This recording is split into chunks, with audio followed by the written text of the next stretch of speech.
Very good morning to you. Welcome to the Morning Brief right here on Channels Television. We're broadcasting live from Lagos, Nigeria. I'm Jeffrey Ozama. Guys, good morning. And just as it folded beautifully, July is closing up yet again. Welcome. It's a beautiful, albeit showery Wednesday morning. It's the Morning Brief on Channels Television. I am Bukola Koka. Well, some would say it's a wet Wednesday morning on the Lagos Island and mainland Lagos. I'm sure it's raining as well across Nigeria. Thank you indeed for joining us here on the program. We're broadcasting live from Lagos, Nigeria's commercial capital. I am Kelly Egiga. Welcome back, Jeff. The Kilishi, please. Kilishi is in Abuja. It was a 24-hour trip, so we're back to the ground. The idea of Kilishi in Abuja is that it gets to Lagos. I didn't really have time to even see the city. I was hopping from studios, so we went to the airport, so it was just a wild movement, literally. 24 hours, one of the busiest 24 hours I've had. But we're back to work, and one of the things we're following up is the issue of the SOCAPO, that's the Southern Kaduna People's Union. We had a conversation with their new president, Tabara, who talked about, when we asked him question about the litigation they put out against the Minister of Works, how much was that? Is it 10 billion or so? 10 billion. They were asking, so we're trying to find out what exactly, are you putting the money out just in case he's found guilty, or this is just general compensation? But well, they said they had to do what they had to do. We even asked questions about whether there's anything in their culture that suggests that forbids autopsy, because we know some religion and culture could forbid autopsy. Well, it's a none to his knowledge. But what we're hearing, I think they did a presser yesterday. I don't know whether that video is ready, where they're saying that they are being, threatened in their words, allegedly by the Minister of Works, Dave Umahi. Well, he hasn't responded, challenging them or threatening them about why they instituted that suit against him. I don't know whether that is true, but this is an allegation that the minister must not be silent about. Did he call anyone? Did he issue any threat to these people for carrying out what will be considered their constitutional right to sue? You can sue anybody for whatever reason. The courts will decide the fate, whether the case is frivolous or not. So, if indeed, which I don't want to pass judgment until we hear all sides, that this was a call from the minister or from his people, it is not good. I want to use a very responsible word on air, because we're still trying to get responses from all sides, so we're very clear. So for those of you who don't have the background to the story, Lady Abila, her name is Mary Abila, I think, had died. She was seconded to the Minister of Works, the Ministry of Works from the teaching hospital in Ebonyi to attend to maybe the health of the minister, and they used to stay in his residence. Well, a few months ago, the girl died. They said they had to break into her room to get her out. For some reason, high-profile person, somebody dies in your premises, people will ask questions, and it is a legitimate question. How did this person die? Given so many things that had happened about this particular issue. Well, they reached out to the parents. The parents also said, look, they don't want autopsy, because autopsy is able to be able to establish what is the cause of death. We don't know what killed that lady till now. The parents are saying they don't want autopsy, so everybody got curious. Why wouldn't you want your child, why wouldn't you want an autopsy on your child to know exactly what killed the person? Now that raised a lot of suspicion. Well, since the parents are saying they don't want, SOCAPO, which is Southern Kaduna, because that's where she's from, decided to take up the suit and file. And I think that's a legitimate thing to do in a civil society. Whether filing makes sense or not, the court will determine. But if indeed they threaten, the minister threatened them, there is in bad taste. But we don't want to pass judgment yet. We would like to hear from the minister. So, Minister Dave Umahi, this is not one of those moments where you ignore. You will answer. Did you pick up your phone or send your people to call these people to threaten them about the suit? Again, your name is in public, so you need to answer on this one. So we'll be waiting for your response. Yeah. Well, again, the lawsuit is 20 billion naira, actually, and 20 billion? 20 billion naira lawsuits. So, well, for SOCAPO, I'm sure perhaps maybe this may not be unconnected with the fact that the president was on this platform, I think on Monday, in that exclusive conversation. Perhaps maybe the minister would have seen that interview, and maybe that's why this is playing out. But I will ask the SOCAPO president to perhaps provide the evidence that indeed you got a threat by the Minister of Works, Dave Umahi. So what's the evidence you have? A voice note, a text message? Online we're seeing that you quoted the Minister of Works as saying, I will deal with you, I will teach you a lesson, but we need that evidence to be in the public domain so Nigerians can indeed verify if it was from the minister or not. And then again, this doesn't look too good for the minister's image. It's the second time he's having issues around women, controversies. There was the Ohiri lady, Tracy Ohiri lady, who had sued and made a lot of allegations around sexual harassment and all of that. So though she would eventually withdraw the suit and apologize to the minister and all of that, but this doesn't look too good for his image. We really want to see the end of this case and perhaps allow the family have some sort of closure, so so that the body of the soul of the departed can indeed rest in peace. So Nigerians would love to see exactly what happened and love to know exactly what happened with Mary Abila, because these circumstances indeed are really very questionable. Just how she died. The reports unconfirmed that there was blood around her and all of that. Some said she was naked and all of that. We do not know the details of all of this, but I think Nigerians deserve to know the truth. Bukola. A very, very sad story indeed. Very sad that we're talking about this particular young lady, I believe 26, in past 25. Yes, pretty young. Yeah, very young. And past, very beautiful lady, by the way. But Kelly and Jeffrey, some things are not tying up. The colleague of this young lady who was giving a statement in an affidavit did not quite mention the circumstances in which she was found. And an online medium that is reporting that it had exclusive preview of pictures of the body of this lady when it was removed from the residence of the minister in Uburu, Ebonyi State, said she was found in certain circumstances. She was found particularly to be naked with blood perhaps on her mouth.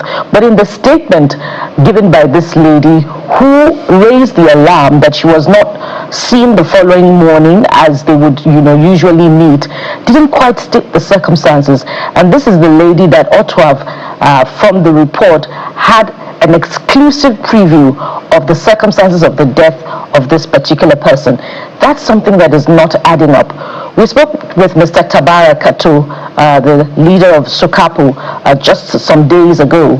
And as you know, a leader in Sokapu and an elder, if you like, of Southern Kaduna, who should be aware of the culture of the people. He couldn't quite speak categorically about a certain culture that precludes autopsy in circumstances such as this.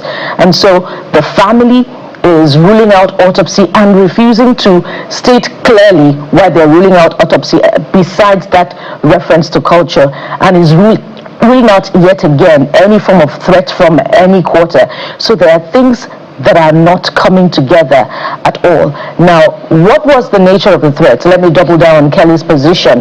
Mr. Tabar should tell us what was the nature of the threat issued in this WhatsApp call made by the minister after he granted Channels Television that interview.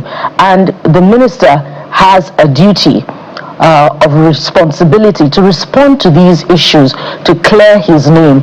Of course, in part, it's in court, and the police has insisted that there will be an autopsy.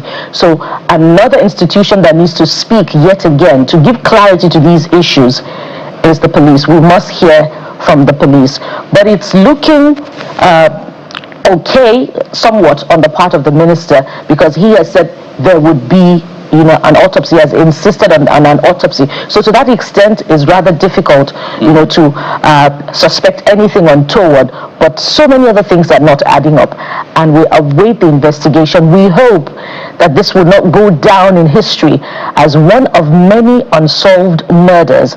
If it does then go down in history as one of Nigeria's many unsolved murders, then Minister Dave Umahi would not have done his own name, any, a service. So we urge the minister to clarify as much as possible his name and ensure that this is resolved. Yeah, we can't call it murder yet. The court has to make that determination, and the doctors have to make that determination as well. Perhaps we call it an unsolved death, mysterious death, because the circumstance, as Kelly has said, too many things around Dave Umahi, too many controversies about these kind of issues, and I think this is nothing he should be waiving, because it has to do with his reputation, it has to do with his political future, and he needs to answer all of those questions to provide.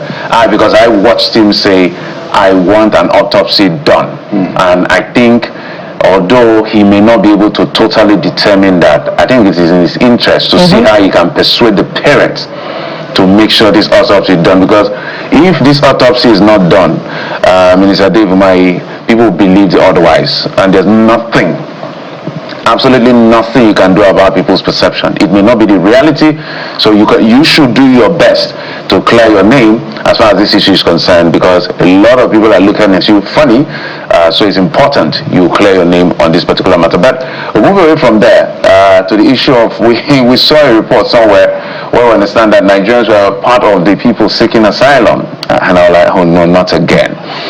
So the World Cup was hosted in 3 countries, Canada, United States, and Mexico, or you go the other way around, Mexico, United States, or Canada.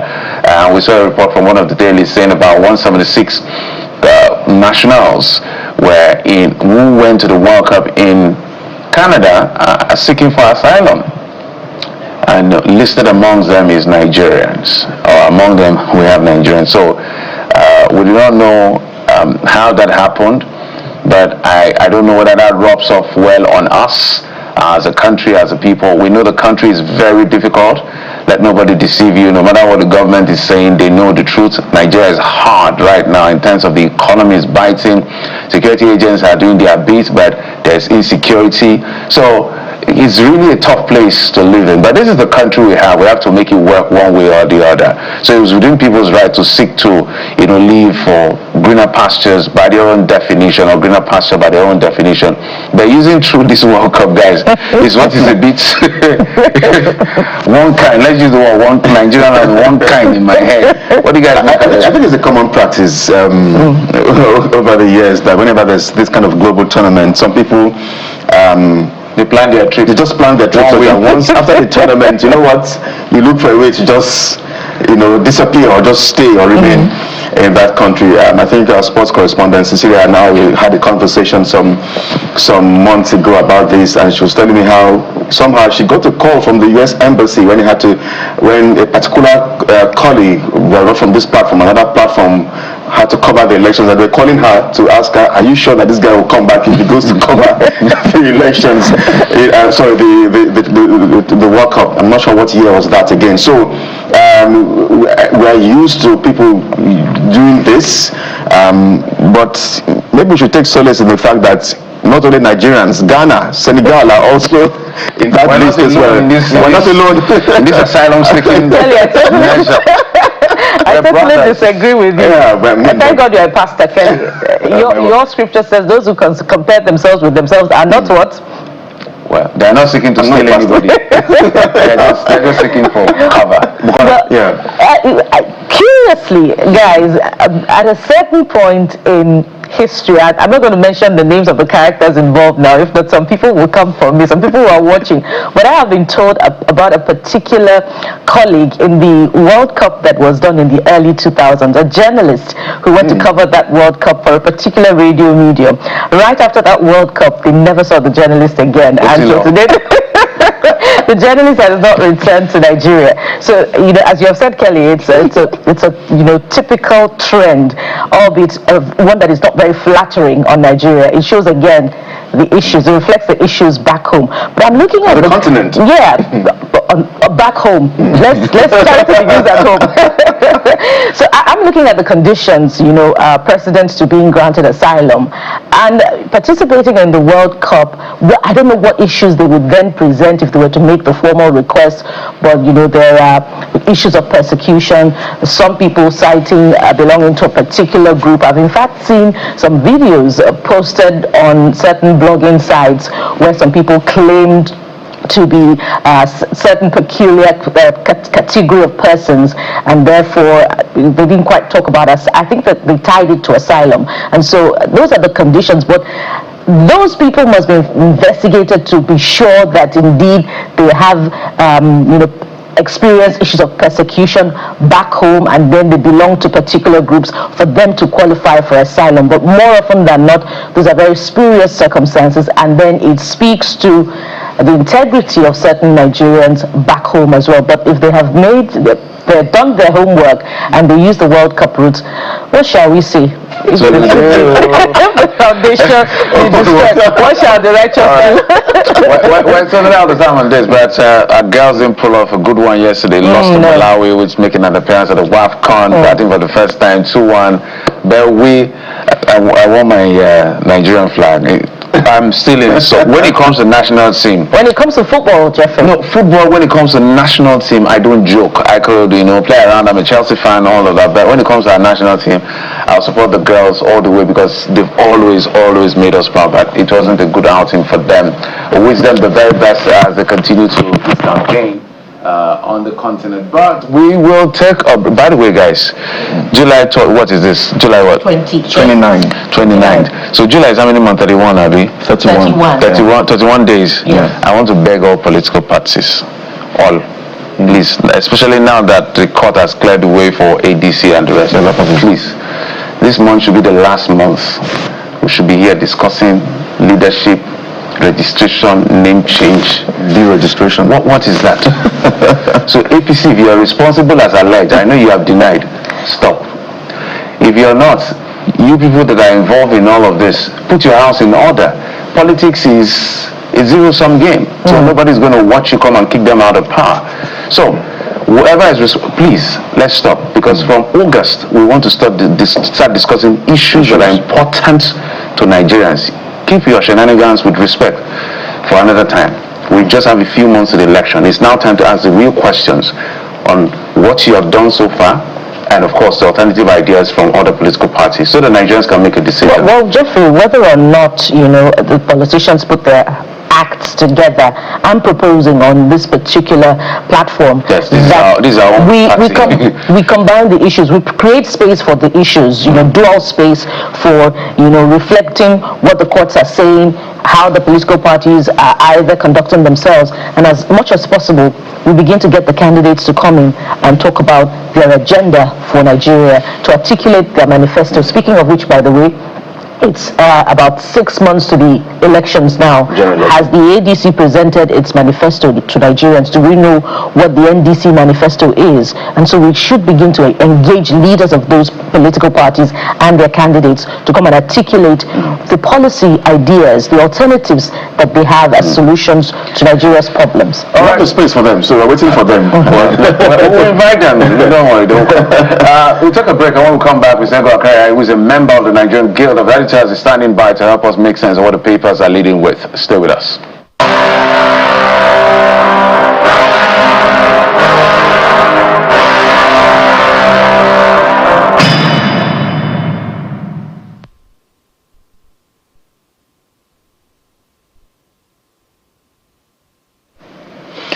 Welcome back. Let's head to our dailies this morning. Mr. Kereha joins us from Abuja studios. Thank you indeed, as always, Mr. Kereha, for joining us here on the program this morning.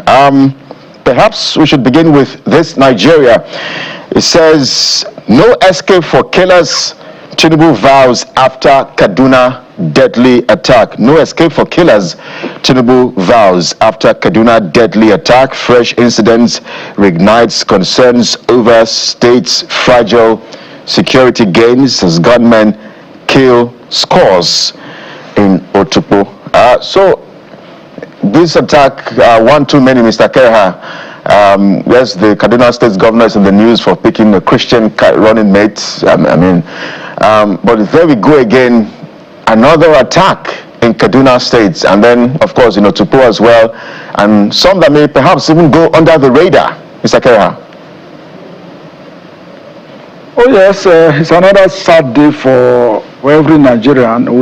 For some time, Kaduna State has been quiet, and of course, many people give kudos to the government, to the federal government for stabilizing the security situation in Kaduna State, but now we have just seen that it appears that these bad bad guys amongst us. These terrorists, they just hide around, watch. Once you drop the ball, they come around and then do their killings. These killings took place in one remote village between Kaduna and Plateau State. I think I know that area. It's so unfortunate that the killings took place whilst security forces did not even respond on time.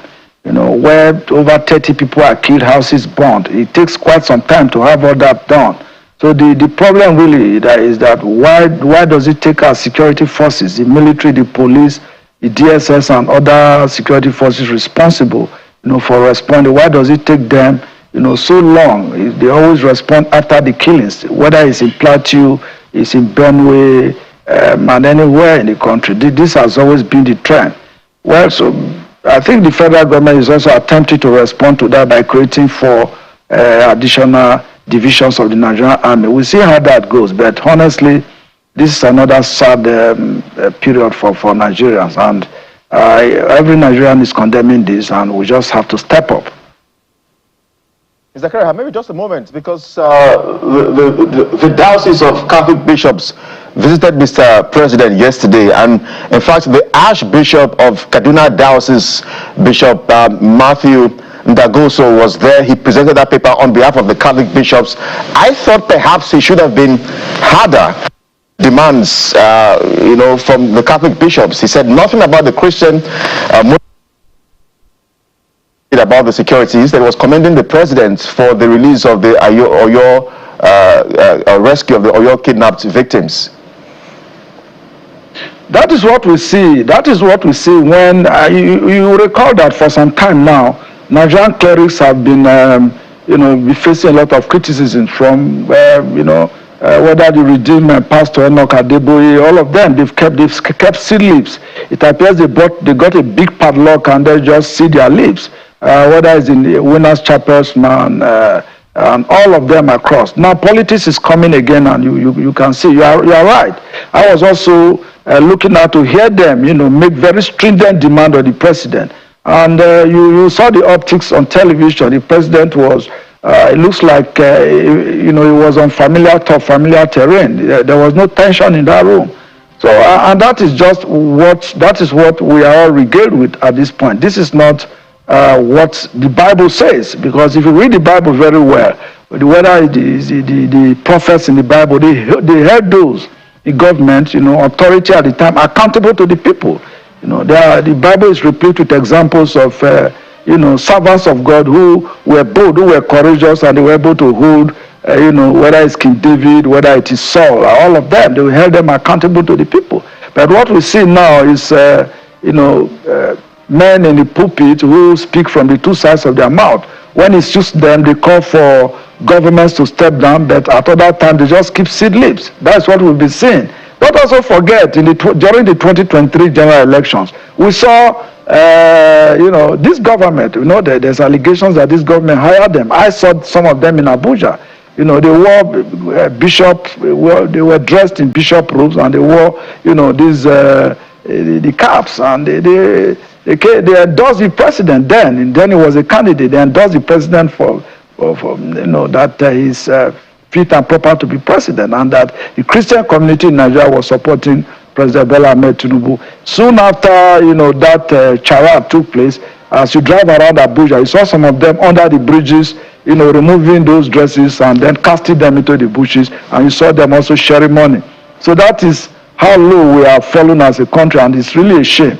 But for these ones that came in from Kaduna, these are genuine bishops. We thought that they will be able to sit the president up, look him in the eyes, and tell him the bitter truth that it is time to walk the talk, particularly with regards to Kaduna State, Plateau State, where it has almost become a daily occurrence, killing people, murdering helpless women and children and community people. Most of these individuals that are being killed really are Christians, and that is why you see the allegations, whether at the international level and the United States, alleging that there's Christian genocide in Nigeria, and that is what has placed the country on the list of country of particular concern. So these are very challenging times, both for the president and for Nigerians.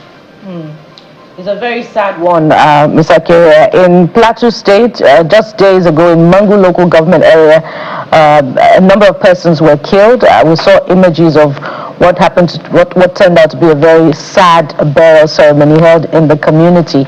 And the CCTV cameras, by the way, promised by Mr. President, we hear that the order has been placed and is being has not arrived. Perhaps there are delays somewhere in the procurement process, but while that is on, the people are dying time and again. We really do not understand why CCTV cameras, that should also move the needle in ensuring security provision for the people, have still not arrived months after Mr. President's promise.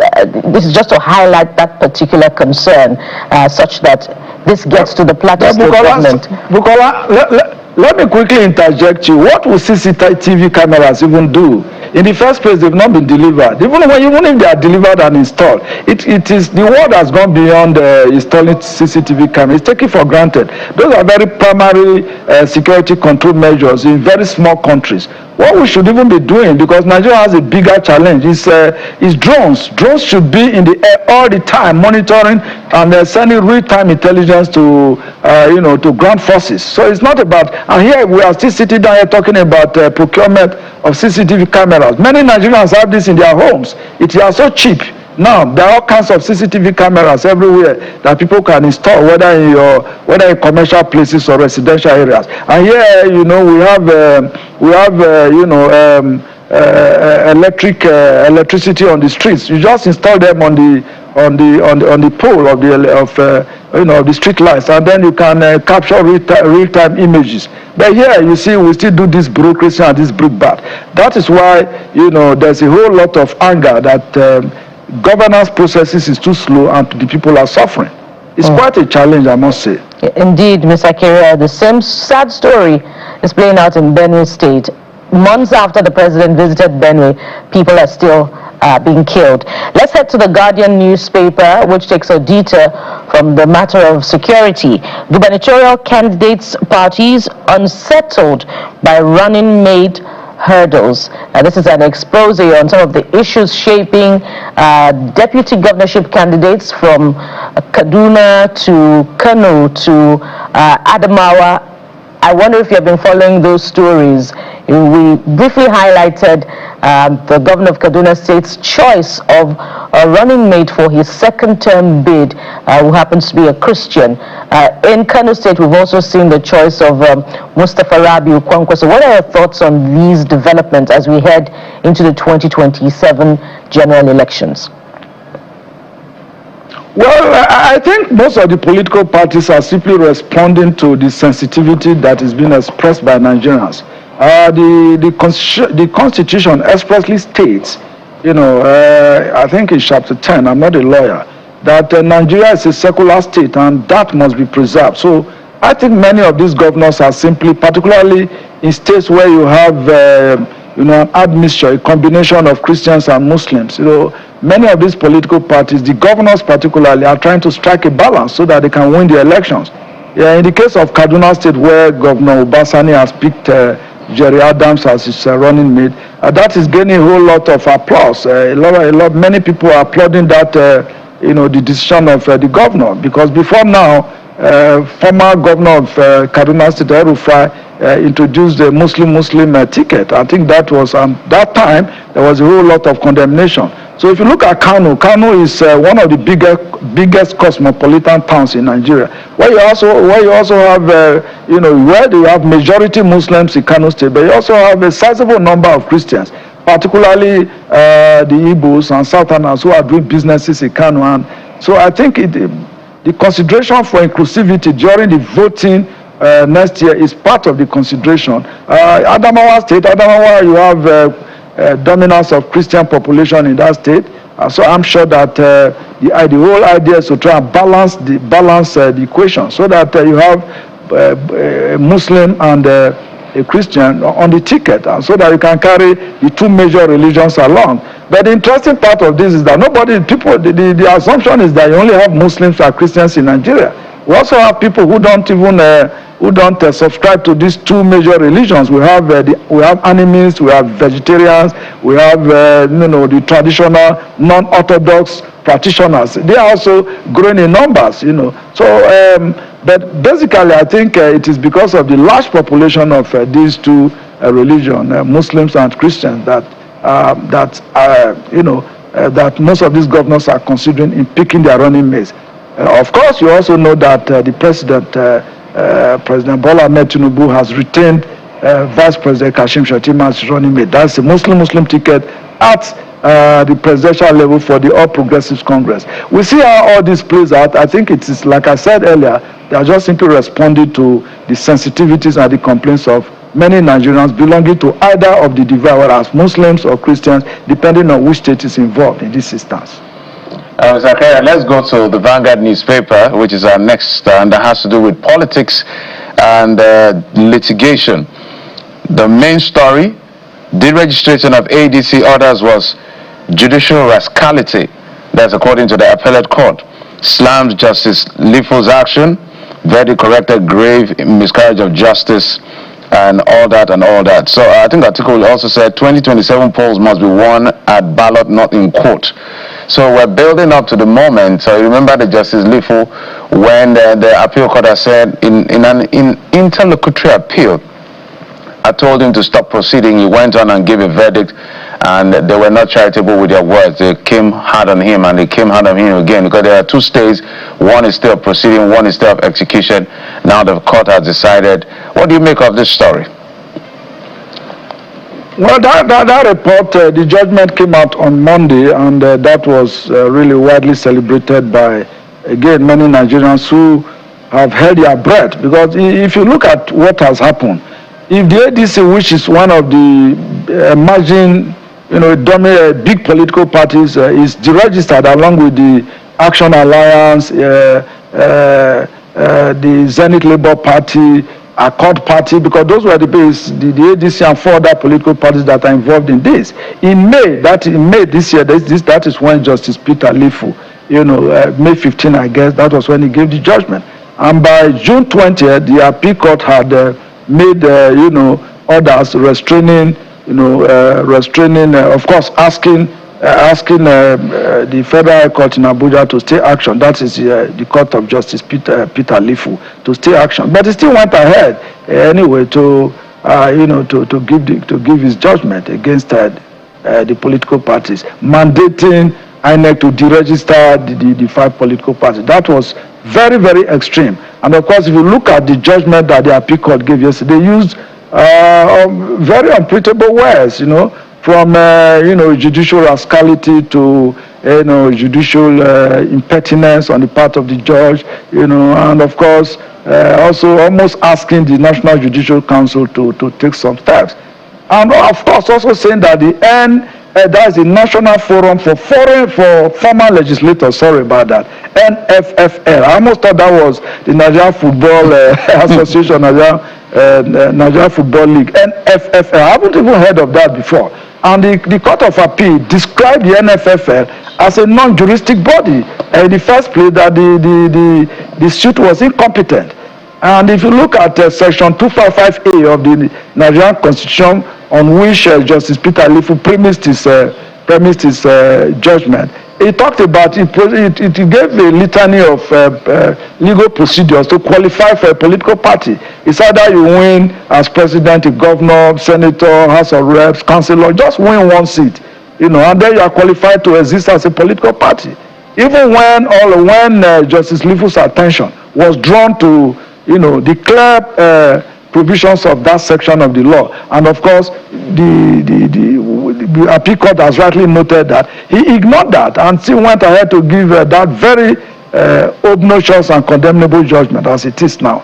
So I think this is victory for democracy, as Atiku and Mark rightly heard the judgment yesterday. And of course it's a big relief to the governor of Osun State, who has moved from the People's Democratic Party to the Accord Party. And of course the election is going to be August 15 this year, just barely 1 month away. So you can see what that would have cost Osun State if the appeal court had not intervened in the manner that it did.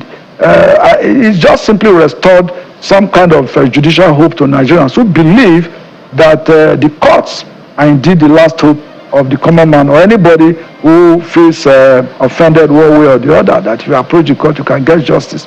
This is a breather. It has just given some relief to these 5 political parties. And it is good for our democracy. I've always said that we need to have plural political participation. We need to have inclusive political participation in this country, so that the more the merrier, so that people can have choices to make in the crucial elections coming up next year, early next year. Mr. Kereha, some will also wonder perhaps if this ruling or judgment is a vindication for the President Tinubu's administration, because fingers have been pointing at him and the APC, perhaps alleging that they were the ones behind some of those really terrible judgments, But let's anchor at this point. Thank you indeed, as always, for your analysis and insights on the program. Igwe Kereha is a member of Nigerian Guild of Editors. Thank you as well for your program, for time on the program this morning. Yes, good morning. I wish you a pleasant outing today. This is the morning brief. Let's head to our very first conversation this morning. Bukola, you have this one. Yes, indeed, and it's a potpourri of legal issues that we'll be exploring with our guests this morning. The running mates, the first runner-up, rather, in the just concluded, about 2 weeks ago, I beg your pardon, NBA election, has decided to head to court, citing a number of irregularities, extension of the election beyond the advertised time, non-receipt of OTP, amongst other issues. And so we're going to be talking with our guests on the implications of this.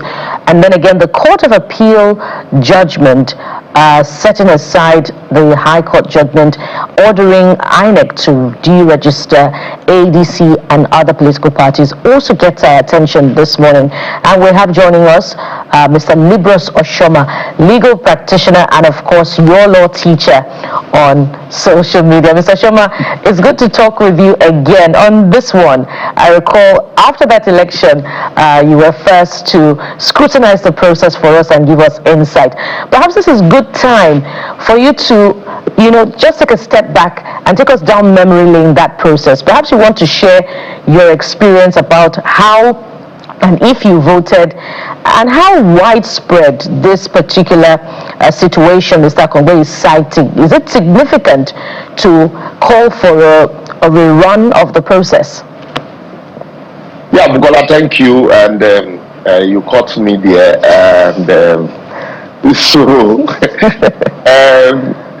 yes, I let me take us down memory lane. Even before the election, there were 2 suits filed at the High Court in Ibadan, one by Egbe Amofin and then the other one by the NBA, former NBA chairman of the Ibadan branch, asking that the election, by and large, the whole outcome of the suit was that the election should be, the ECMBA should be restrained.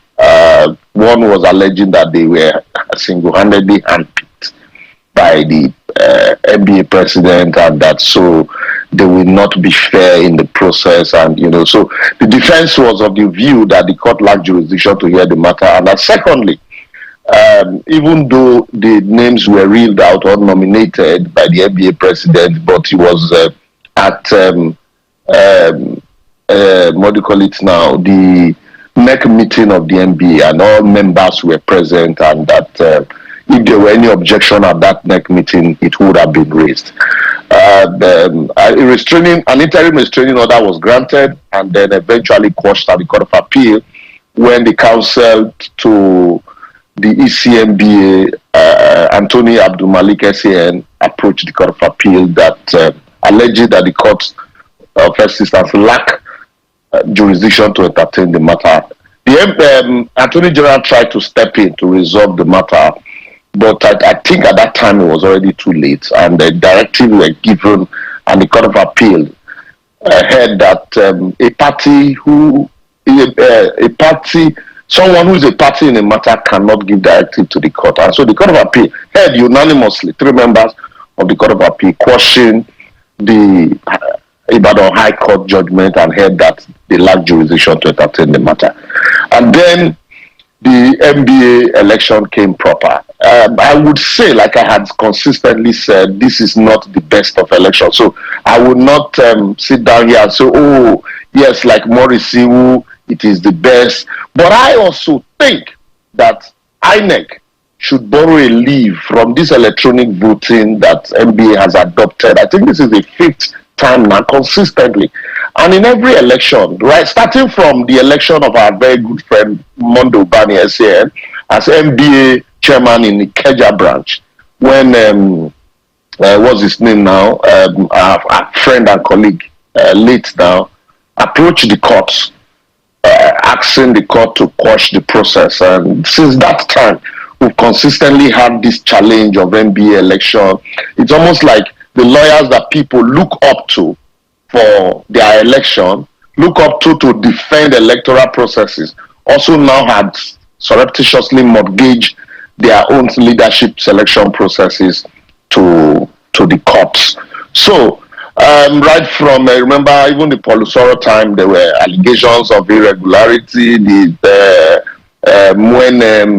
Olumide Akpata's time, also there were allegations. I can say so many people didn't vote because the process, at some point, the process was hanging. But this lack of voting affected all candidates. It's not as if, oh, they selected, a Congress candidate and say, okay, if you are, supporters. If you are Congress supporter or you are Kimboro supporters, so they will not send you the OTP. So that's internet, what do you call it, a slow process, or the overwhelming process of the voters affected all of the candidates across board. So some also have alleged that it was what happened was that the supporters of Badejo were allowed to vote at early stage. Nobody stopped the supporters of the other candidate to also vote at the early stage. Like I said, all of the candidates were affected across board. It is not the best of election, but the candidate has emerged. And I doubt if the court would be able to quash the process for obvious reasons. Like I had said also at other fora, yes, certainly the other candidates, they have their grievances that they have consistently maintained that the back end, there should be an audit of the back end. I also agree with them that there should be an audit of the back end so as to forestall reoccurrence in the future. But whether we should jettison the process, because if you remember at the beginning of the process, when there was what do you call it, notice by the ECMBA that the server had been hacked, some persons were rejoicing. Why were they rejoicing? Because they didn't want the election to hold. There were a lot of people that didn't want the election to hold. What they were aiming for was that the tenure of this current executive would lapse, and then an interim committee would conduct an NBA election. Because according to them, the current president is sympathetic to the president-elect. The issue is, even these people that are alleging, can you hear me? Even the people that are alleging support bias, they also have their own candidates. They also have people who they have, a political leaning to. So everybody have their supporters. But the thing is, we need to move forward beyond all of these. Oh yeah, there are challenges. Can they be improved on? Yes, certainly they should. There's a lot of room for improvement, large room for improvement. But and also another thing, a lot of people didn't vote. I can't sit down, I can't go, from house to house, office to office, begging lawyers to come participate in an election. There are so many people who would ordinarily want to vote who could not. That is regrettable. Even some lawyers in my office couldn't vote. They waited for their OTP all through the day. They also couldn't vote. It is also regrettable. But the process, is not perfect, but it has produced a candidate. And we can only move on from here. It is not like the general election. Even the general election, when we hear politicians complain, oh yes, this election was marred with irregularity. but there are procedures for proving irregularities. Whether those procedures will be, whether the court will be able to attain all of these procedures, it's another thing. The one for the last MB election, farms election, it was just recently, just about a month ago, that the Court of Appeal finally disposed of the election petition in that matter.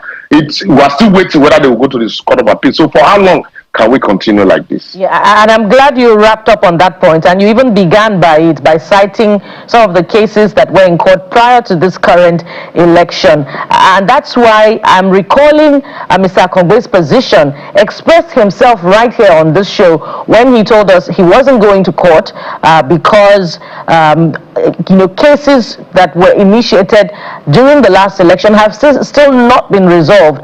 But this is a surprising turn of events, Mr. Oshoma, don't you think? No, I'm not surprised. For politicians, be it at MBA, be it at the market union, be it at the National Union of Road Transport, when they say one thing in the morning, just be rest assured that after speaking with their supporters, they might certainly change their mind one way or the other. So maybe left to him, he would probably want to move on. But his supporters who would be insisting, there are so many of them who will be insisting that no, they need to challenge the process. We're a very litigious country.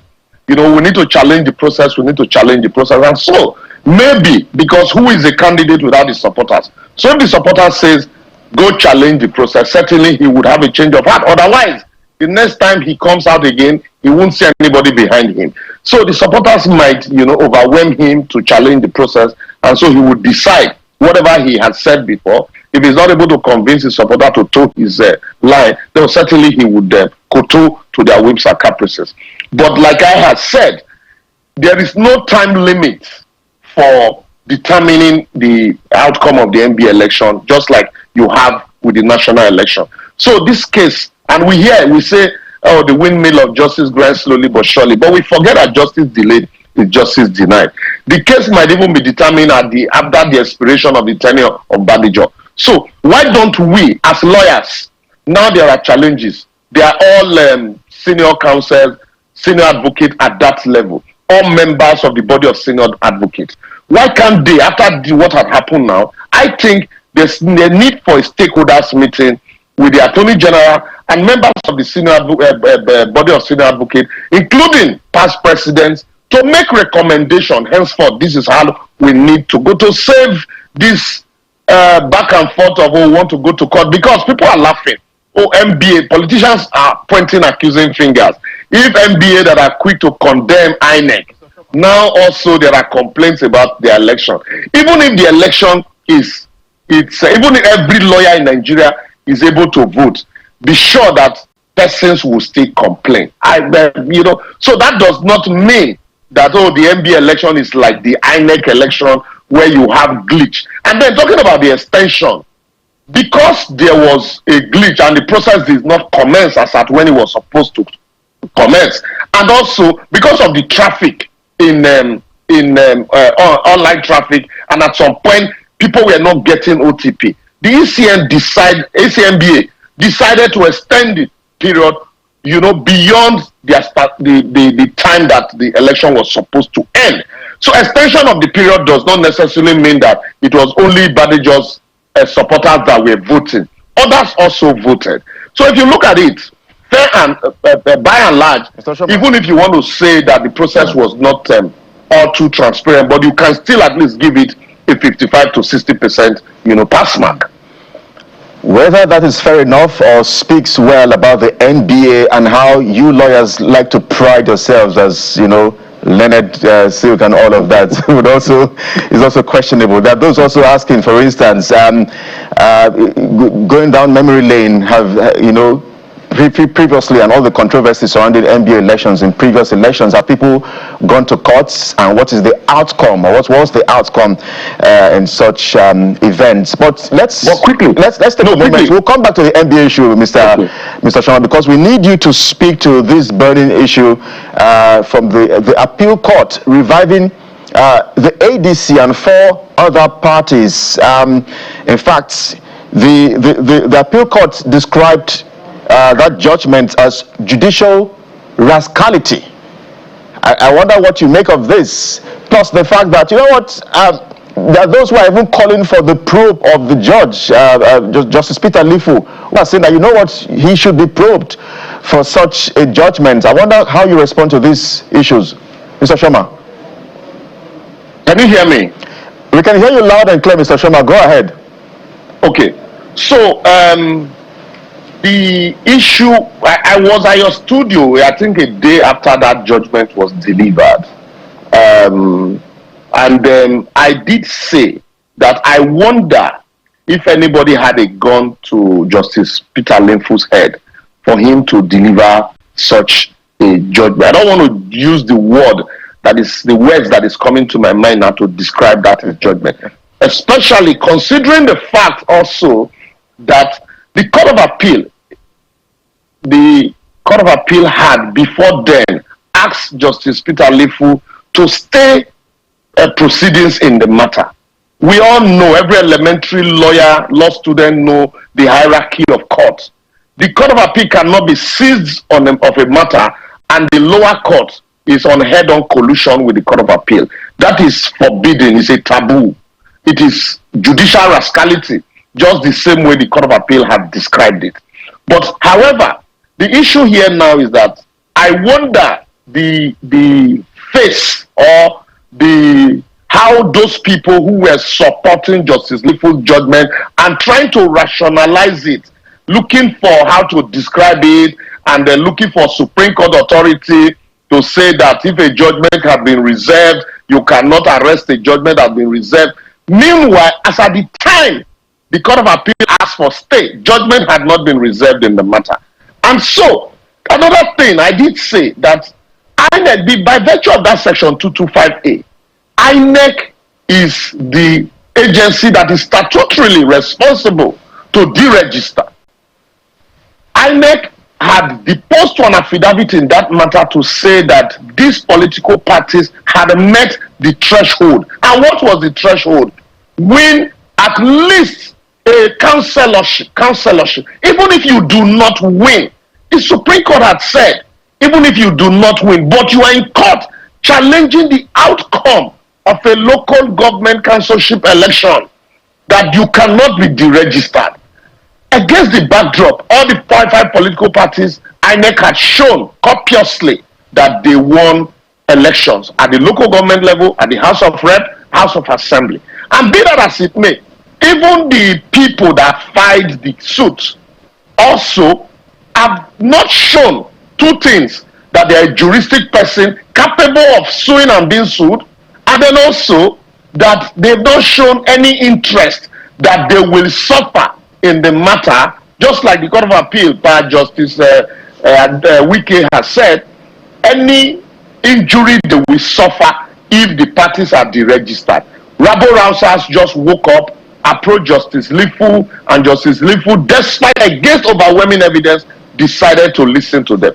That is why people now are calling on the NJC that if you can be so much in a hurry to yank off, to suspend Michael Zekome from the enviable position of the silk, why also are you so lackadaisical and laid back in looking at all of these conflicting orders and the insult and affront that a judge of the High Court had heaped on a Court of Appeal? Why, that's what people are saying. No, look, this is not just a judge giving a judgment, because you can say, legally speaking, you don't punish a judge for delivering a judgment because it does not tally with the Superior Court judgment. But that is not the case here. The case is that the judge, despite an order asking him to maintain status quo, he went ahead against that order to say, like my grandfather would say, bloody fool, I will go ahead and do whatever I need to do. It's interesting. Even for non-lawyers, it's as basic as 1, 2, 3. I remember this same ADC case. Remember the Nafi Bala case where that interlocutory appeal went all the way to the Supreme Court. On the day the Supreme Court was to hear the case, the trial court was also to hear that case on that on the trial process. The court, I think Justice Muhammad Umar, had to suspend it sine die, pending what comes out of the Supreme Court. So we're really shocked that first there was a stay of proceeding from the appellate court, it still went ahead. So, but the NJC will make a determination of his fate, because I remember also there is one of the judges that have been listed as court of concern or public concern. Court of concern by the I think Tsunami Turaki group.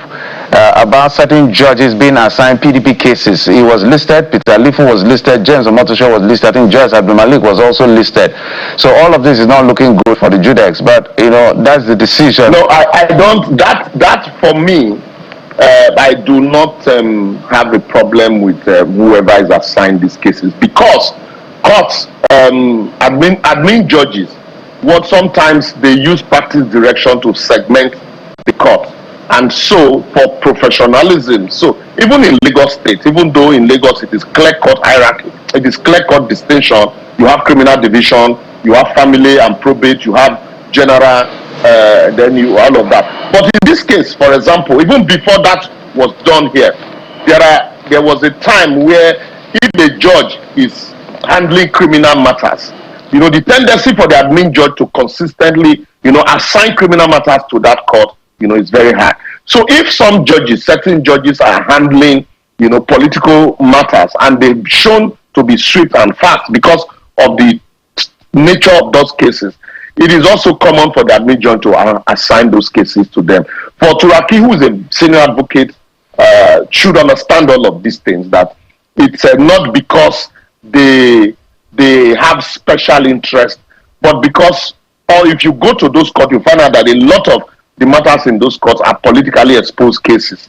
But that also should bother the judges. The fact that the people and every judgment that is coming from your court, people are beginning to raise concern and questions about them, and the Court of Appeal are consistently knocking you, then should be a cause of concern for such a judge. Just last week, I think Justice Umar, two judgments from his court were nullified by the Court of Appeal on political matters also on INEC, and I think that it should call for concern. But whether they are assigned cases, for me, it's a normal, practice by the judiciary. It is. I don't want to go to the politics, but we understand where all of this, because you remember when the Yeson Wike and his political godson now reconciled football fighting, we realized that every case that came from River State kind of favored the governor.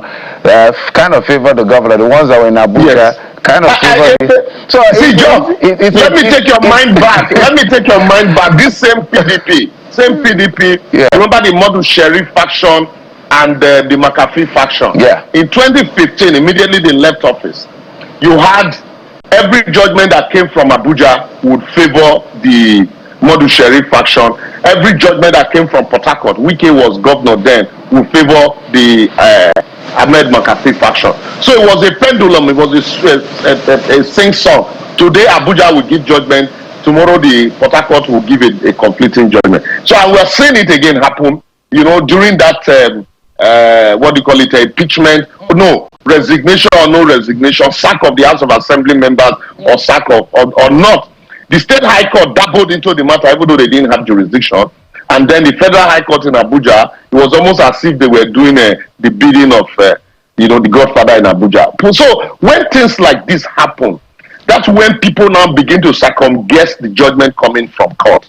Gone are the days, some lawyers would say, very senior lawyers would say, gone are the days that when you look at the set of facts, you can, beat your chest, go to sleep and determine that this certainly will be the outcome. But these days, it is no longer so. You hear that a very minute matter, like this case of the registry, you are now beginning to wonder. It's like looking for fishing for fact to sustain, an outcome when there is none. And so everybody now begin to second guess the judgment coming from a judge whose ideas are supposed to be in heaven. It is not good at all. It is not good for the judiciary. Senior lawyers should speak up, and the judges at their conferences also should talk to themselves, because there are so many good judges in Nigeria. I know some of them, know many. But when you continue to elevate these bad ones, and it is their judgments that are read politically, publicly, certainly it gives the entire bunch, the entire crops, the entire judges, both the good ones, the bad ones, the not too good ones, it paints them in a very bad light. So at the judges' conference also, I think they also need to talk to each other, talk to one another. And then when judgment like this comes, that is why, for me, Bukola said, the street professor, online professor, yes, I take my time to use the everyday language, pidgin English that people will understand, to explain, so that, because there's so much illiteracy out there, so some people who do not understand this thing, begin to throw punches and, in different directions. So I take my time to reason and explain it in everyday language, so that people will understand the reasoning behind this thing, because almost everybody now has become a lawyer. So what are the rationale? What are the ratio decidendi, like we say in court? What are the facts of the case? Because some people don't even read the judgment, they just go to town with it. But the judges also should help us, so that when we do this thing, we'll be able to say, well, this one, yes, it is not the fault of the judge, because the judge is not a Father Christmas, it is the fact placed before him. But when the fact is overwhelming, the documentary evidence is overwhelming, and then against all of that, the judge, like Justice Limpo, close his eyes to all of those evidence and then give a contrary judgment, and the Court of Appeal says this is judicial rascality, that in the first place, the court does not even have jurisdiction to entertain the matter, so, Mr. because Oshoma, the people before him were not proper persons. Let's expand the argument a bit further. Some would say when you go to certain courts and it's some weekend matter, you can predetermine what the outcomes are. I don't want to mention the names of the judges, but this Court of Appeal judgment, let's look at the markings. It's a unanimous judgment. It awarded cost against the body that it said it had no jurisdiction, the Association of Former Legislators, and it's a Court of Appeal judgment.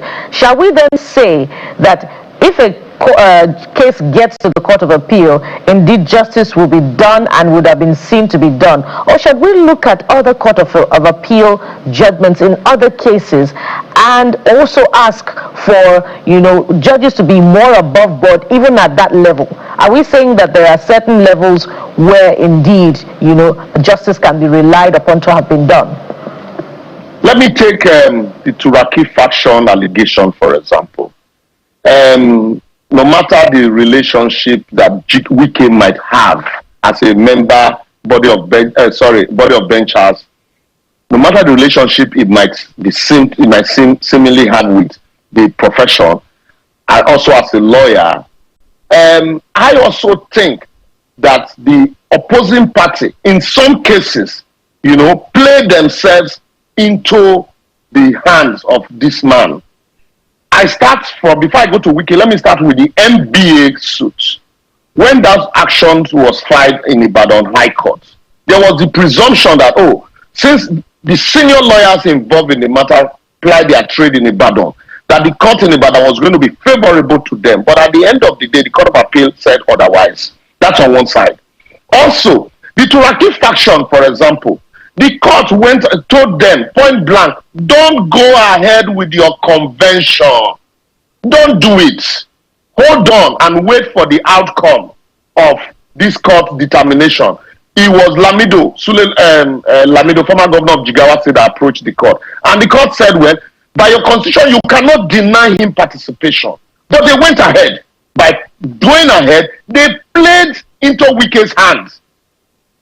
So if at the end of the day, the set of facts that the court looked at to determine the case, can you fault the court in such circumstances? Also, if you remember, I talked about the Wike and his godson. The matter at the High Court in Rivers, Port Harcourt. The question remains, does the High Court in Rivers have the jurisdiction to determine membership of the House of Assembly? The answer is no. But when you go to such direction, you play into Wike's hand. So it's almost as if the man is very smart. He's a litigious person. He understands the process. But because his opponents are always in a hurry, so it looks as if the courts are always favoring him. So you have to be strategic. You have to be systematic. That is why. Look at the two of applications I cited. We must answer at this point, but this sounds very much like another law class. We must thank you very much for coming. Mr. Libros Oshoma is a legal practitioner, constitutional lawyer. Thank you for coming on the program. We'll take a moment now. When we return, we have two more places to touch. There's the matter of security. And of course, we'll return to opposition politics, but this time around, a bit more far removed from the legal terminology. So stay with us. We'll be right back.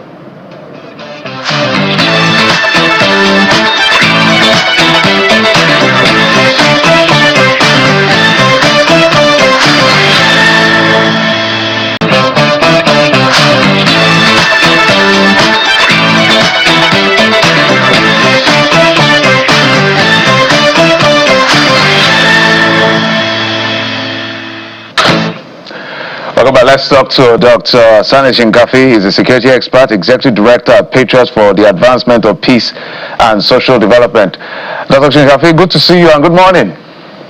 Good morning, Geoffrey. Good to see you. Great. Let's talk about security. You know, picking up from all the conversations that have ensued. In fact, there are two signaling coming from Kaduna. On one hand, we're delighted to see that a lot of celebrations as far as Kaduna government is concerned when the governor announced he was only meant to be a Christian, given what has happened under the Air-Rufa administration and even in his first term. So that was a welcome development. But we also see the issue around insecurity. But generally, I want us to talk about the 19 northern states. And I'll give a prime example that we've talked about before. The level of insecurity is higher in the north, and that is facts available to all of us. When you look at what played out in Orire, where about 40-something or 30-something persons were kidnapped, children and their teachers, you saw the level of pressure citizens put on the government, on the security agencies, that those children must be released and all of that. Unfortunately, we lost 2 teachers and security agents. But when we see these things happen in the north, we don't see that level of pressure. The last time we saw that level of pressure is Chibok. The security agencies may be doing their bit, but not enough to be able to solve the problem as we've seen it so far. So the bigger question would be, what is it about the leadership and the culture and the religion of the people that we may not be looking at, that may be playing out in not helping out on the issue of national insecurity, especially as concerning the north? If you get my analogy on this one. Yeah, thank you for having me. First and foremost, let me start with the nomination of the Christian deputy governor by the Obasani. I think it's a welcome development. And constitutionally, there's not any constitutional impediment that will restrain a governor to nominate a Christian as his running mate. And I think that is very good. It's a very good development, and also it will balance the political equation in the southern Kaduna, and Kaduna State, because for the first 8 years there is serious agitation that the southern Kaduna Christian were marginalized. But with this nomination of Christian as a running mate, I think also it will balance the political equation, and the political arithmetic will work very well in the favor of APC. Then, having said that, looking at what have transpired when the only school children and teachers were kidnapped, there is a serious pressure on the part of the state government, on the part of security agencies, on the part of Mr. President, who was the Commander of General Armed Forces of the periphery of Nigeria. And that what pressurized the government at all levels to live up to their expectation in making sure that these kidnapped victims were rescued. within shortest period of time. If you look at in the northern Nigeria, for the first 1.5 decades, in the northeast, they are dealing with the issue of Boko Haram, ISWAF, insurgents, and terrorism. And when you look at also the north central, most especially in Niger State, in Kogi State, they are battling with the issue of Nakurawa, Boko Haram, Dawa, Ansarudin, terrorists, and armed bandit. When you look at the middle belt, that is Jos, Benue, and even part of Nasarawa State, they are battling with the farmers' headers clashes, armed banditry, kidnapping, ransom, ethno and tribal clashes. Then when you take the northwest, not in the epicenter of banditry, most especially Zamfara State, for more than 1.5 decades, this issue of banditry, kidnapping, ransom, rape, killings, bloodletting have been going on over still to even north central Niger State. But looking at what transpired in Oriri, it is very unfortunate. The traditional rulers, the civil society organization, the governors, the religious leaders are not keeping to their expectation. All of them always keep mute. Kureda children were kidnapped. Jangeri children were kidnapped. Ankara students were kidnapped. In Niger State, students were kidnapped. In Kaduna State, students were kidnapped. In Dapchi, in many parts, even as I'm talking to you now, some students writing their NEPU, June, July internal exam, are in captivity in Borno State. So this shows there is no total commitment. The leaders in the north and the elites are not keeping to their expectation to speak off with the pressure in the southwest. Many civil society organizations were on the street. Media organizations were on the street. If you take the total of people who were kidnapped in the north, who are in captivity, who are in slavery now, in various armed bandit camps,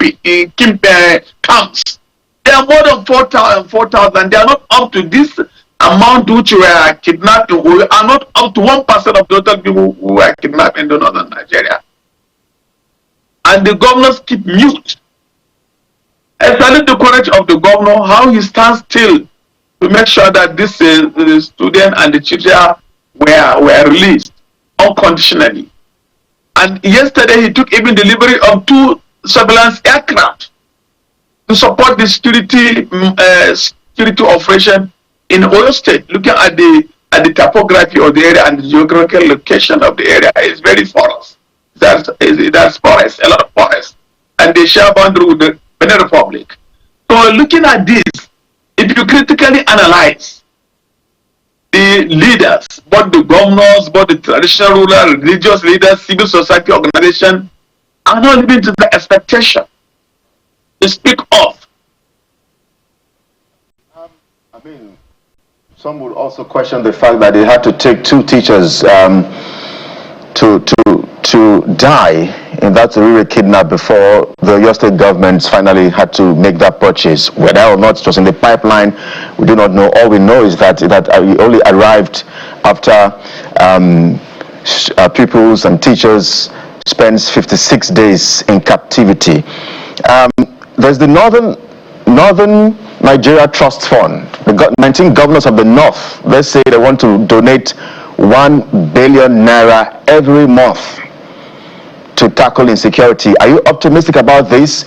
My second question would be, when you look at Nigeria and the fact that since 1999, all the presidents, in terms of security, leadership, governance, and perhaps our democratic ideals, would you believe has served Northern Nigeria the most effective or more effectively? Is it former President Jonathan, OBJ, Chief Olusegun Obasanjo, or the general himself, God rest his soul, General Muhammadu Buhari, maybe 4 years of Tinubu as well, who do you think has served the North more effectively and understands the issues of the North? Yeah, you see the first question, you talk about the can you come back on the first question? Yes, the Northern Nigeria Trust Fund, where the 19 governors of the North met just a couple of weeks ago, saying they'll donate 1 billion naira every month to tackle insecurity in the region. I was asking you, how optimistic are you about that decision? Yeah, I'm not sure that whether the governors will live to their expectation, they will be committed, or they will redeem their promises. Because in the previous years, there was such security trust fund which was established. Even the governors were to attempt to pay, to be committing 100 million or 250 million on the security trust fund. But yet, many governors refuse to redeem their promises. So I'm not very optimistic. I'm not very certain whether the governors will redeem their pledges, because I will call it pledges. Because if you look at the trust fund, the composition of the trust fund, some are not even who were selected from other states are not security experts. They doesn't have a security background, and there is need to have people who will advise the state governors critically and on the issue of the security situation in their various state. Each of these northern states has their peculiar or dimensional security challenges. So if the governors are complaining, they cannot pay 70,000 minimum wage. Some cannot pay the salaries and wages. Some cannot pay NECO and WAEC. Some cannot pay pensions and gratuity. How can they commit 1 billion naira from their statutory allocation, unless and until if this money will be deducted from the source? That is why I will be very optimistic whether these governors will redeem their promises. Then on the issue of the previous presidents who have served not very well in terms of security issue or in terms of infrastructure development, you see, government is a continuum. It's a dancing stage. When you dance your own music, you allow another person to dance his own music. So if you look at it critically, since inception, since the return of democracy in 1999, Chief Olusegun Obasanjo has a military background, and during his tenure, there is no much security problem in the northern Nigeria apart from farmers, herders clashes, ethno and religious clashes, and also the issue of Boko Haram, who started germinating before the end of his tenure. So if you look at what happened in the middle belt, how he fought this problem, how he handled the problem of Zaki Biam, I think it's a very welcome development. He did it with drastically to address the issue, and how he also addressed the issue of also ethno-religious crisis in the Plateau State. How he imposed the state of emergency when he removed the Joshua Dare. We know that the Section 305 have given the president power, but that should be, it must be critically analyzed whether it will affect the public safety or the security of the state. He did well in that aspect. Speaking of continuity and the role of government, let's look at the role of the subnationals now. And I'd like to tie it to an issue that many might consider the elephant in the room. And I'll explain, putting it in proper context. If you looked at the prosecution, the arrests that have been made by the DSS, the names of the suspects that have been charged with the Orire kidnap, they're of northern extraction. The names of their commanders that were arrested last year and have now been paraded and charged and in fact sentenced, they're of northern extraction. If you looked at the or war, church attack, those who were arrested and have now been successfully tried and convicted, they're of northern extraction. The question is, are the subnationals looking at this closely and perhaps having honest conversations behind closed doors about how this is tied to underdevelopment in the north and how there's a preponderance of radicalism and participation of people from the north in this? Some will say ethnicity has crime has no ethnicity, but we cannot ignore the relationship between those who have been charged now and underdevelopment in the north. Do you think that those conversations are being had, Mr. Shinkafi? Yeah, you see, since the inception of since Nigeria gained independence in 1960, after the defunct First Republic, where Saldana, blessed memory, and Abubakar Tafawa Balewa were in charge of the northern province, have done everything humanly possible to develop the north in terms of basic infrastructure, issue of education. But there is total neglect by the elites from 1999 to date, and also the people who have found themselves in the corridor of power in the north. The issue of education, there is higher rate of illiteracy in the north. There is no political will to develop the abundant agricultural resources we have, the solid minerals. Many land have been left uncultivated. So with the higher rate of unemployment, out of school children, compounded this issue of insecurity in the northern Nigeria. Because most of the governors who have found themselves on the corridor of power are not discharging their constitutional role as a governors. Some of these governors are siphoning, diverting these funds for personal enrichment and abuse of office. So if the northern leaders and the northern elites and the people who are finding themselves in the corridor of power, the governors, the legislatures, the local government chairman, have discharged their constitutional responsibility, fight this issue of unemployment, poverty, create employment, border surveillance, checkmate the excesses of this illegal immigrant, for proliferation of smaller and light arms into the northern border. The northern states, 19 northern states, most of these states share border with the either Niger Republic or Cameroon or Chad or this thing, Benin Republic. So with this border, the border is very porous, and there is more than 1,400 illegal routes where you can smuggle drugs and narcotics. So what I'm saying in a nutshell, there is total neglect on the part of the people who have found themselves on the corridor of power. Bad governance, yes, infrastructure, judicial system. Yeah, Dr. Shinkafi, we're totally out of time. We just have 1 minute from a producer. If you can respond to this, it's just something about, because this is another uncomfortable conversation or question I want to ask. Something about the interpretation of the sacred text of Quran that the leaders, spiritual leaders of the north needs to also look at. Because if you look at all the terrorist elements, they're extremists of the faith.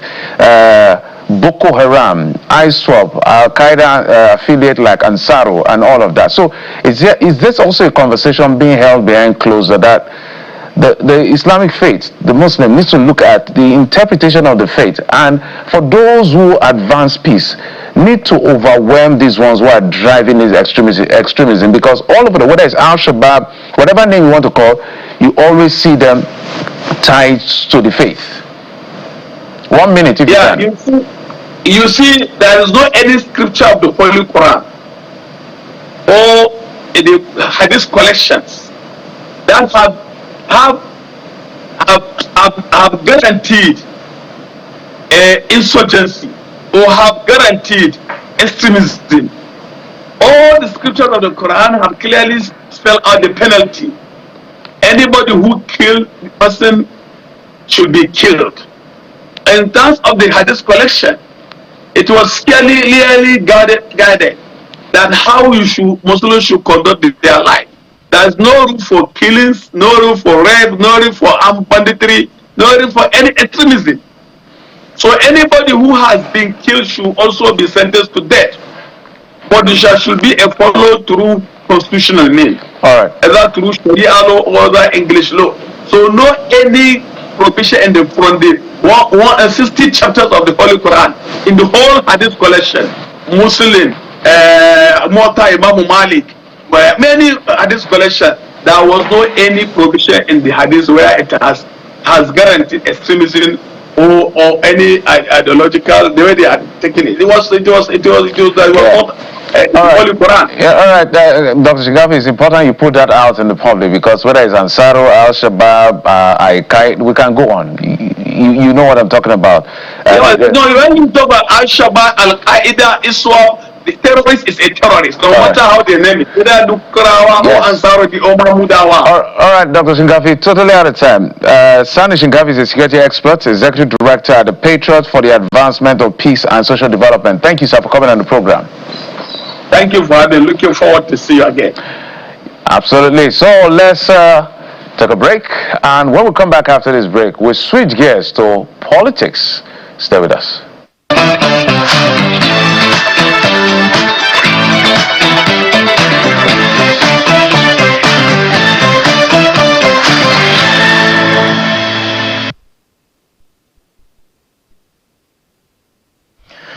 All right, so let's get to touch base now with opposition politics. We're joined this hour by George Turner, is the chairman of the People's Democratic Party, Bayelsa State. He joins us live from our Abuja studios. Mr. Turner, thank you indeed for agreeing to talk to us here on the program. Well, the latest baby in town is the Rainbow Coalition. Yeah, I imagine perhaps that's why you are in Abuja, because they say politics is local, but every now and then there's always a meeting point, perhaps, in Abuja, I guess. But how's that coalition coming, and just how are you, working with perhaps the, the incumbent governor in Bayelsa State as well? Well, thank you for having me, and good morning, Nigerians. Abuja is a center of unity, so those who want to see Nigeria united will always have something to do around Abuja, because it's where we converge, Nigeria as it were. The Rainbow Coalition is a big one. A coalition of like minds and political parties with similar ideologies, kind of under the leadership of our leader, His Excellency Chief Nyesom Mezewanwike. And what is the whole essence of the Rainbow Coalition? You see, before now, the process of electing candidates of political parties used to be very toxic in some states, sometimes very bloody, violently coordinated and all of that. But I think politics is evolving. If it's about service to the people and about looking out for the welfare of the people, then it means that it must not be a do or die affair. Now, if you also look at politics as conspiracy of a few to seize control of power and manage scarce resources, then you understand the struggles that come with it. So this idea of winner takes it all has been a major problem. Now, what is the Rainbow Coalition here to do differently now? Gentlemen, can we come together, put our programs before the people, but in a manner that is friendly, and then allow the people at the end of the day to decide our fate. And when that is done, we collectively form a government.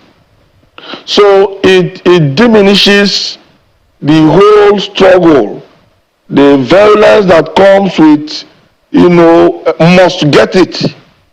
And all of that, it narrows it down to a point where people now, politics now becomes almost like a football match. Yes, we are both struggling. The two teams are struggling, to win, but it's done in a friendly manner. Sometimes when a player falls down, you see the other one pull him up, and all of that. So that is the entire essence of the Rainbow Coalition. It has worked. If you look at Rivers State, for instance. Before now, you hear things like, rivers of blood, as little as House of Assembly primaries. You could have, some of those congresses go bloody. But today, almost like, a family affair. And the idea is, look, when the various parties that have signed up to the Rainbow Coalition are done with their selection processes, there's another higher, selection process that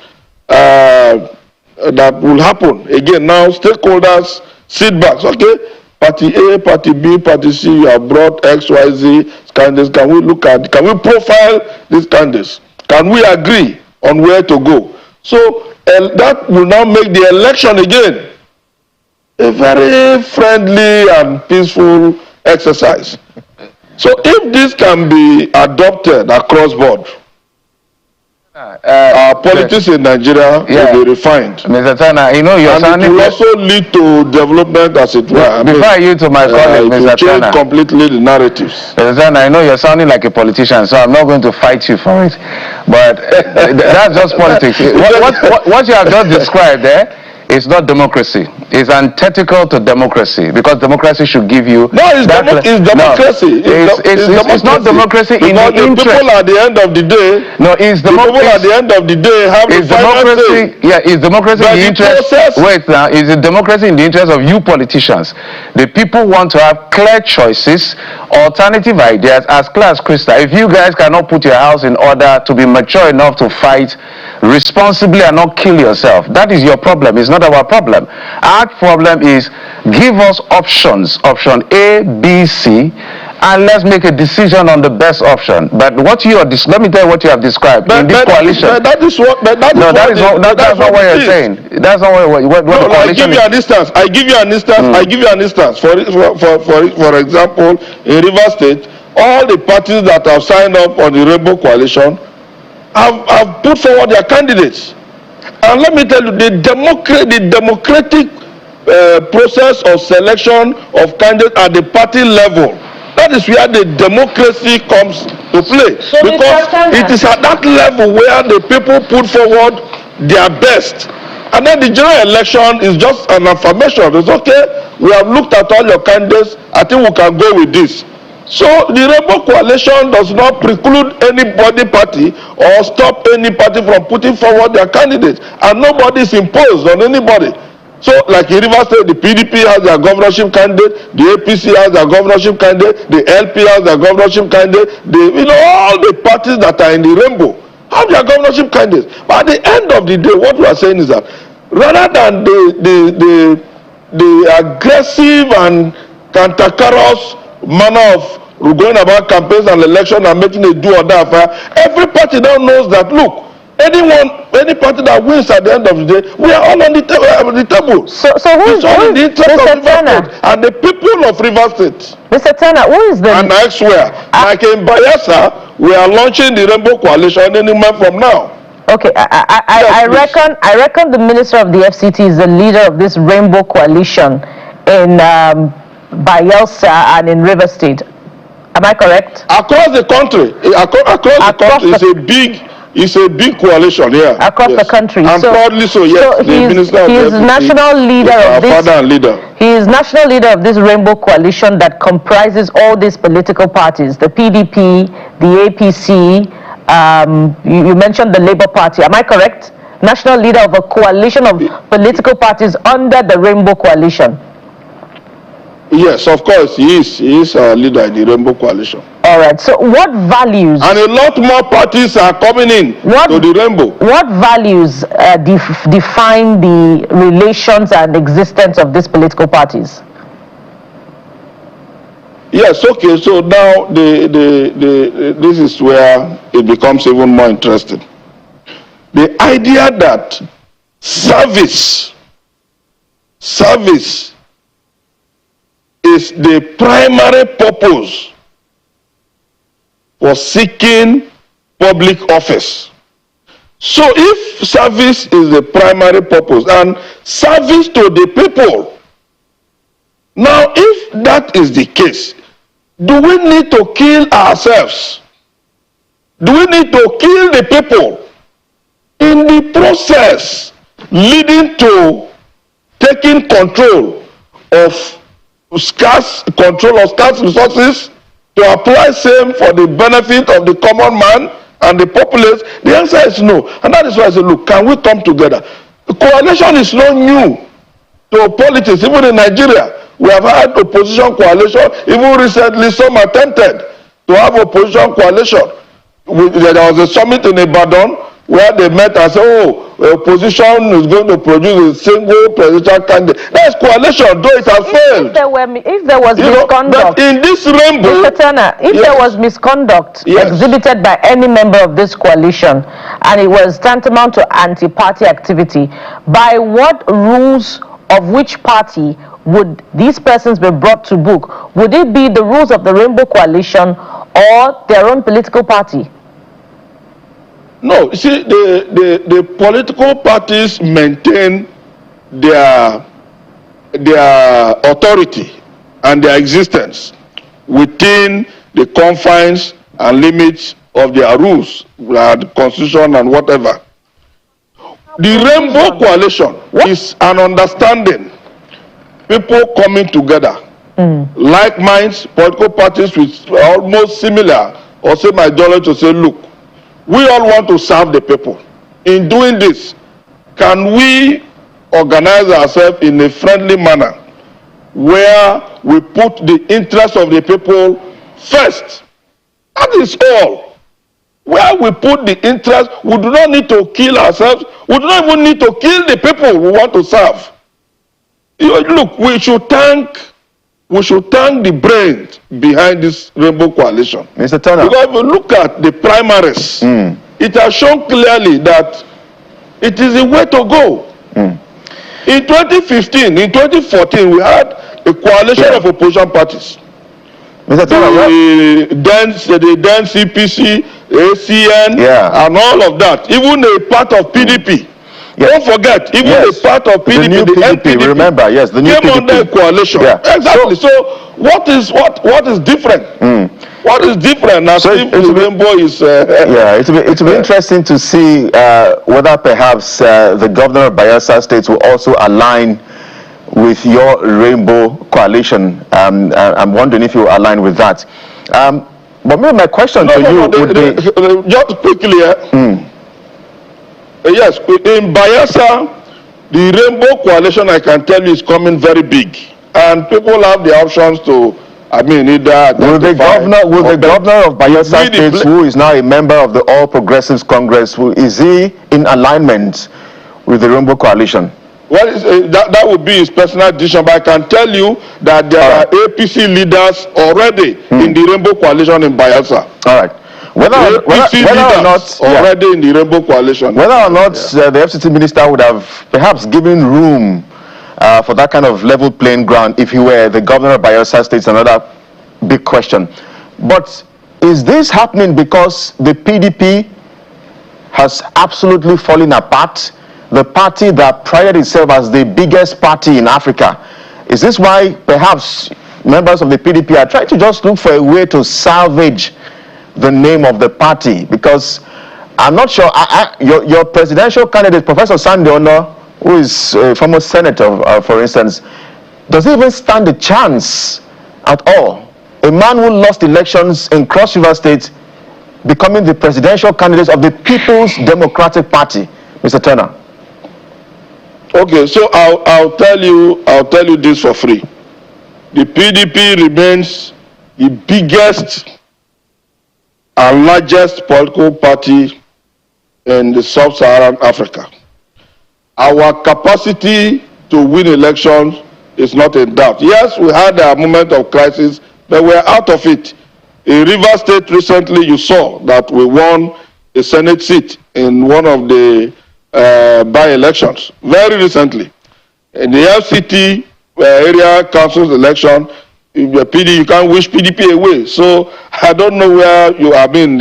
Anyone can get facts to support a claim that the PDP is diminishing or in any form of challenge or less capacity to win elections. Now, our presidential candidate, the distinguished Senator Sunday Ono, is one of the most qualified to be president of Nigeria. And I tell you for free because he comes with a lot of experience. He is one candidate that have gained experience both in the executive and in the legislature. He's been commissioner, he's been a senator. He's also one candidate that have experience running through the 3 tiers of government. He has been local government chairman, he has been commissioner at the state level, he's been a distinguished senator at the center. He understands Nigeria, he understands our problems, and he has the competence and capacities to navigate us through our wilderness journey. Losing governorship election is not a yardstick to determine the capacity of a candidate of a party like the PDP to win election, to win a presidential election. After all, we've had presidential people who became president after losing several attempts of such elections. So it's never a yardstick. And I can tell you, Nigerians should watch out for the candidate of the PDP. He has what it takes, he's competent, he's qualified, and we are good to go.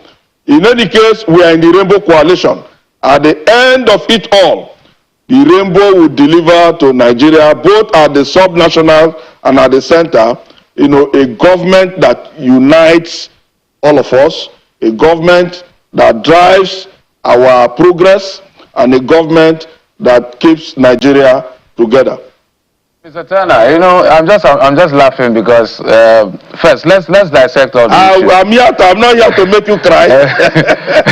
I don't know, because this coalition is just a machinery to help the president win an election. That's one of the aim of this coalition. Are you offering your opinion? No, are you offering your opinion? The coalition has said they will work for the president. Now, is it a hidden agenda? No. The coalition have not said. The Rainbow Coalition have not said so. Everybody, the years on weekend, your leader, hold on. Yes, on weekend has said so. Governor Fubara, who has not joined the coalition, had said so. So let's explain. Yes. There's a difference between even me. You have said so. So let's distinguish. I'm coming. Just hold on. I'll let you talk. No, but you have put out a fact, and I needed to say something about it. Okay, what is the fact? Because I've not even asked my question.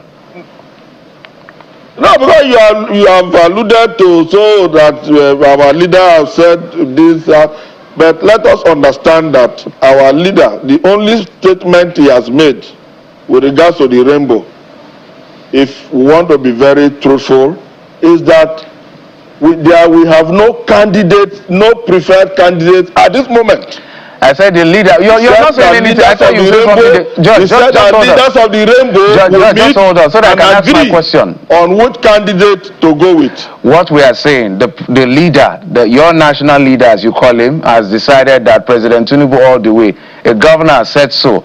A couple of other people have said if so. he So makes that announcement today, we will all go with him. So if he makes that announcement today, Judge, we will all go with him across the country. Just hold on. We know where this is going. So let's separate what the coalition is from a merger. If you're doing a coalition, I don't understand the meaning of this you people's coalition. And it's a funny type of coalition. Rainbow, it's rainbow. So the point is, when you do, just hold on. What the opposition wanted to do, just hold on, Judge. What the opposition wanted to do was to pick a candidate. But this one, you have several candidates. I don't understand how that works. And this in years on weekend, the honorable minister. We will pick among the several candidates. Judge, if you allow me land so you can respond to everything, so we don't have the back and forth, okay? Please. So, on the other hand, Governor Yeson Wike, former Governor Yeson Wike FCT meeting has also said, literally casting no confidence on the chance of the PDP. He said it would be difficult for the PDP to win an election. Sandy Ono couldn't win governor's election in Cross River State. They put him as a presidential candidate to contest against who? Bola Tinubu. Seriously? With greatest respect to him, I'm saying former Governor Yeson Wike said with his own mouth that it will be difficult for the PDP to make a showing given how battered they are at the moment. You don't even have a governor. Yes, you are winning elections here and there. So the question I'm going to is, and I used to challenge Jugundu on this, that if you're not working in the interest of the APC, how has this coalition or even the PDP led by Abdurrahman been holding this government account? Because if you're in opposition, we should see you hold government account, not half press statement at any point material in time. Have we seen saying, okay, this is what we think the government can do differently? The only response we always see is when Tunami Turaki says something, then you respond. So what kind of opposition are you? Okay, let me begin with, see, you talked about our presidential candidate again, but I've said here that he has the character, the competence and qualification to be president. I don't know whatever it is that people are looking out for, but if it is competence and qualification and the character to be president, our presidential candidate has it in essence, I can say so. Now, when you talk about holding government to account, must we play to the gallery all the time? Is it when we come out to abuse and say, is that what opposition is all about? Do you know how many times we engage the government of the day? Do you know how many contributions positively the PDP have put forward to better service delivery that ultimately benefits the Nigerian people? Must we, play to the gallery where today, must we become a meal for press statements and every morning we wake up, we are criticizing? We have a mechanism and we are engaging the government of the day. Take that from me, I can tell you. And we are getting results. For everything we feel uncomfortable, everything we feel that the Nigerian people are not getting the best, we hold the government to account at all levels, not just at the federal level, including at the state level. Recently, the PDP in Bayelsa has engaged, and still engaging the state government with respect to poverty, unemployment, and hardship, economic hardship in the state. And we are doing that responsibly. We don't need to abuse or criticize or cry over anything. After all, the job of opposition is to hold the government and the party in power to deliver on their promises, not to fail. If they fail, who loses? It is we, the Nigerian people, that is at loss. So we hold them to account to deliver, not to fail. And then we can say, look, we have better alternatives. Can you look our way? We have done it before, we will do it better. I think that's what responsible opposition is all about. Well, there's very loud silence from your opposition at the national level in terms of holding the federal government to account on its policies. But very brief questions now. You are a member of the PDP and a member of the coalition. Am I correct, Mr.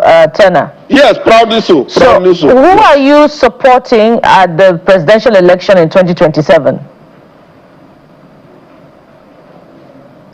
The coalition have not taken a decision, but my party have taken a decision. We have put forward a presidential candidate in the person of distinguished Senator Sandy Ono. That is my presidential candidate. Okay. I have never lost an election. The PDP have never lost an election in my ward. Okay, so even though is local, even though your national leader, I'm coming. I do not. No. Can you hold on a bit? I do not intend to start losing election now. So meaning that as of today, Mr. the Turner, PDP is it's my not about you losing the election. It's a very clear question. It's a very clear question. Even though your national leader has been unequivocal about who is supporting from the beginning in the 2027 election, he was at the event where they presented Senator Sandy Ono as presidential candidate. So he presented Senator Sandy Ono as presidential candidate for the PDP, but he's supporting Mr. President in the 2027 general election, and that's the leader that you proclaim for the Rainbow Coalition. Am I correct? That supports, I can also tell you that promotes double standard. That you have Isn't that double standard? No. That is not correct. That is not correct. I have told you what the Rainbow Coalition is all about, and if you want to be fair, you also have on record Minister Nyesom Wike saying that the Rainbow Coalition do not have a candidate or candidates that we have agreed upon as at this moment. When we do so, the public will know. All right. President Tinubu is there for the APC. Sandy Ono is there of the PDP. Right. There are several others. Mr. Turner. When the Rainbow Coalition takes a decision, we will all go. We'll go with it. Mr. Judge Turner, I mean, it is politics. It's a game. I know you're playing to win and not to lose. We must anchor here. We wish you all the best with your coalition. I wish you all the best. Judge Turner, PDP Chairman, Bayelsa State. Thank you indeed for your time on the program this morning. Thank you. It's been a pleasure. All right. Well, I mean, politicians will always be politicians.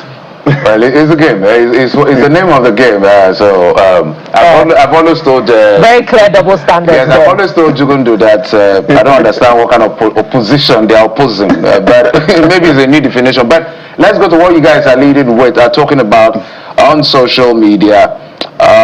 Well, I think this one has to do with Governor Soludo's son, who is always dancing, by the way. I forgot, what's his name? I've forgotten his name now. Ozona. Who's always dancing on social media and getting a lot of traction. So the governor, his son and wife dancing, they call it the big flex. So this time the father and mother have joined him in dancing. This is not the first time, actually. The last time he danced, some people took the video and made more like a satire out of it. Well, I thought we'll see the video, but apparently it's not there. But I don't know what we have next. But if we take a look at some delivery, some good news from Oyo State, where surveillance helicopters has been delivered by to the governor. We understand it's about a 7.7 billion naira surveillance aircraft acquired by the Oyo State government to boost security. This is the way to go, guys. We need as many, because these states, they are now collecting record FAC. Under this administration has its own down risk element in terms of what they've done, but sometimes the one thing you cannot take away from this administration is that they are giving subnationals some of the biggest monies state governments have ever seen. I think we'll give them that credit. Now we need to ask questions to those state governments. What are you doing with your money? Besides preparing for elections. So when we see things like this, we need more, especially in northern Nigeria. I want to see these things in northern Nigeria. Well, northern Nigeria. Maintenance culture, Jeff. I hope as we've acquired it, we can maintain it and put it to use, and not just to leave it there in the hangar for decoration, and of course taking pictures. Well, he looks really handsome there, Governor Shimaki. Well, are you from Oyo State? Okay, no, you're from Oyo State. Yes, indeed. As Jeffrey has said, we must also keep our eyes on states like Plateau, states like Benue State, where there's still huge security concern, and ask the governors there, what are you doing about the challenge of insecurity? Because we often concentrate on the federal government. What are you doing about your security vote? What are you doing with increased allocation? Where are your priorities? We could also ask about Kwara, where, of course, indigents came out to speak about the continued detention at the hands of kidnappers, the Woro kidnapped victims since February. We'll call on the Kwara State government, the Plateau State government, and the Benue State government to act decisively on the matter of insecurity. We demand an end to the killings of Nigerians as though, they were on the slaughter for the killings of animals. It just must come to an end. Yeah. Well, that's perhaps the much we can take for today. The NBA president-elect met with President Bola Tinubu yesterday, but we have to go now. We are totally out of time. Thank you indeed for watching. I am Kelly Egiga. Sunrise Daily is up next. Stay with Channels Television. I am Bukola Koka. And I'm Jeff Fields. I want to have the best of your day. Bye-bye.